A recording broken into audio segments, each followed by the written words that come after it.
श्यामपुर नाम के गांव में हरि नाम का एक आदमी उसकी पत्नी शीला और उसकी बेटी सुहानी के साथ रहता था। सुहानी 5 साल की थी। उसे संभालने के लिए उसके घर पे उसकी दादी और दादा रहा करते थे। शीला हरि के साथ खेतों में जाकर काम किया करती थी। ऐसे ही कुछ दिनों बाद उस गांव में बारिश ना होने की वजह से अकाल पड़ गया। गांव के सारे लोग वो गांव छोड़ के कहीं और रहने जाने लगे और हरि भी इसी बात के बारे में सोच रहा था। मैं सोच रहा हूँ कि हमें भी किसी दूसरे गांव जाना चाहिए, कम से कम वहां तो हमारा गुजारा हो पाएगा। हाँ चलेगा, आज नहीं तो कल हमें ये करना ही पड़ेगा। ऐसा सोचकर वो गांव से शहर के लिए निकल पड़ते हैं। शहर आकर वो घर ढूंढने लगते हैं। बहुत ढूंढने के बाद उन्हें एक पुराना घर दिखाई देता है। उस घर का मालिक उन्हें बहुत सस्ते दामों में वो घर किराए पर दे देता है।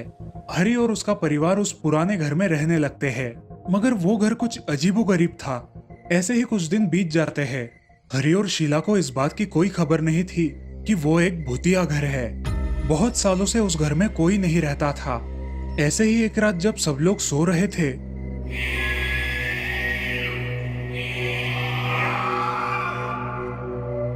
शीला, ये क्या हो रहा है? मुझे अजीबोगरीब आवाजें सुनाई दे रही है। अजी, मुझे भी सुनाई दे रही है। मुझे बहुत डर लग रहा है। तुम सुहानी के पास रुको, मैं देखता हूँ आवाजें कहाँ से आ रही है। अजी, मगर जरा संभल कर, मुझे कुछ अजीब लग रहा है। हरि खिड़की के बाहर झांक कर देखता है, मगर उसे कुछ नहीं दिखाई देता। यहाँ तो कोई नहीं है, फिर आवाजें कहाँ से सुनाई दे रही है? आ जाओ यहाँ, कल सुबह देखेंगे कि क्या मामला है। उस रात घटी घटना से अगले दिन दोनों भी बहुत डरे हुए थे। उन्हें समझ नहीं आ रहा था कि वो आवाजें उन्हें कहाँ से आ रही थी। सुबह सुबह शीला घर के बाहर जाकर देखती है, लेकिन उसे वहाँ कोई दिखाई नहीं देता। वो उसके पड़ोसी कमला के पास जाकर उसके दरवाजे पर दस्तक देती है। कमला दरवाजा खोलती है। क्या हुआ शीला, आज इतने सुबह सुबह आना किया? मुझे तुमसे कुछ काम था। क्या काम था तुम्हें? हमें कल रात को किसी की डरावनी आवाजें सुनाई दे रही थी। आपको भी सुनाई दे रही थी क्या ऐसी आवाजें? अरे नहीं शीला, हमें नहीं सुनाई दे रही थी आवाजें।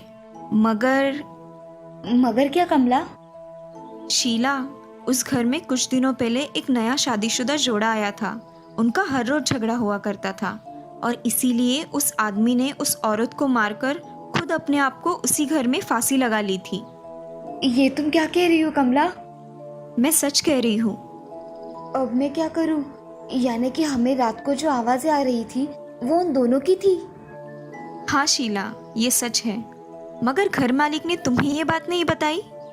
कमला, हमारे पास तो इतने पैसे भी नहीं है कि अभी के अभी हम कोई दूसरा घर किराए पे खरीद सके। क्या करूं मैं? मेरे पास एक उपाय है। मैं एक सिद्ध बाबा को जानती हूँ।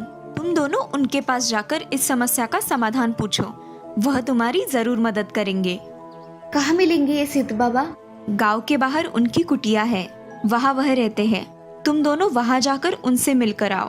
धन्यवाद कमला, तुमने मेरी बहुत मदद की है। ऐसा कहकर शीला अपने घर चली जाती है। अजी, मैं क्या कह रही हूँ, हमें उस सिद्ध बाबा के पास जाकर आना चाहिए। मगर क्यों शीला? हमें कल जो आवाजें सुनाई दी, हो सकता है कि वो हमारे मन का वहम हो। शीला अब उसे कमला ने बताई हुई सारी बात बता देती है। अजी, हम आज ही जाकर देखेंगे, जिससे हमें सब पता चलेगा। हाँ हाँ, चलो। अब वो तीनों सिद्ध बाबा के पास चले जाते हैं। प्रणाम बाबा, हम आपके यहाँ बड़ी आस लेकर आए हैं। बोलो, क्या काम है? यहाँ आने का प्रयोजन बताओ। बाबा, हमारे घर में हमें रात के समय कुछ अजीबोगरीब आवाजें सुनाई देती है, इसीलिए हम आपके पास आए हैं।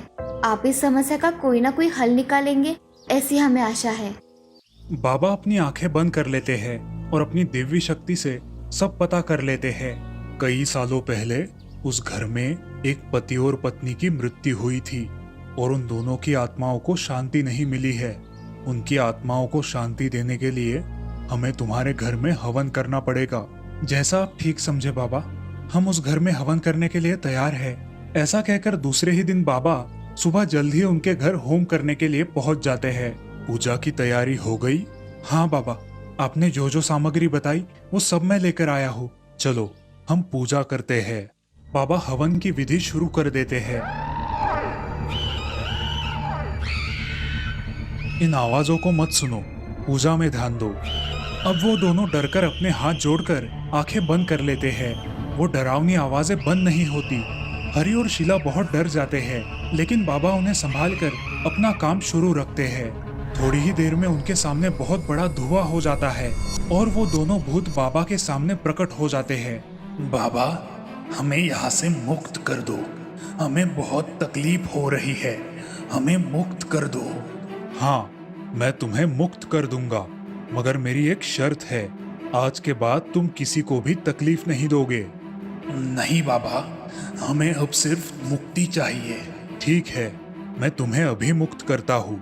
मैं तुम दोनों पर एक भस्म डालूंगा, फिर तुम दोनों मुक्त हो जाओगे। ऐसा कहकर बाबा हाथ में भस्म लेकर मंत्र पठन करना शुरू करते हैं और वो भस्म उनके ऊपर डाल देते हैं। उन दोनों के ऊपर भस्म डालते ही वहाँ बहुत सारा धुआं फैल जाता है और उसी के साथ साथ उन दोनों भूतों को मुक्ति मिल जाती है। शीला और हरि बाबा के पैर पड़कर आशीर्वाद लेते हैं। बेटी, अब यहाँ तुम्हारे परिवार को रहने के लिए कोई धोखा नहीं है। अब तुम यहाँ शांति से रह सकती हो। ऐसा कहकर बाबा वहाँ से चले जाते हैं। अब शीला और हरि को वो डरावनी आवाजें फिर कभी नहीं सुनाई देती और वो अपने परिवार के साथ खुशी खुशी रहने लगते हैं।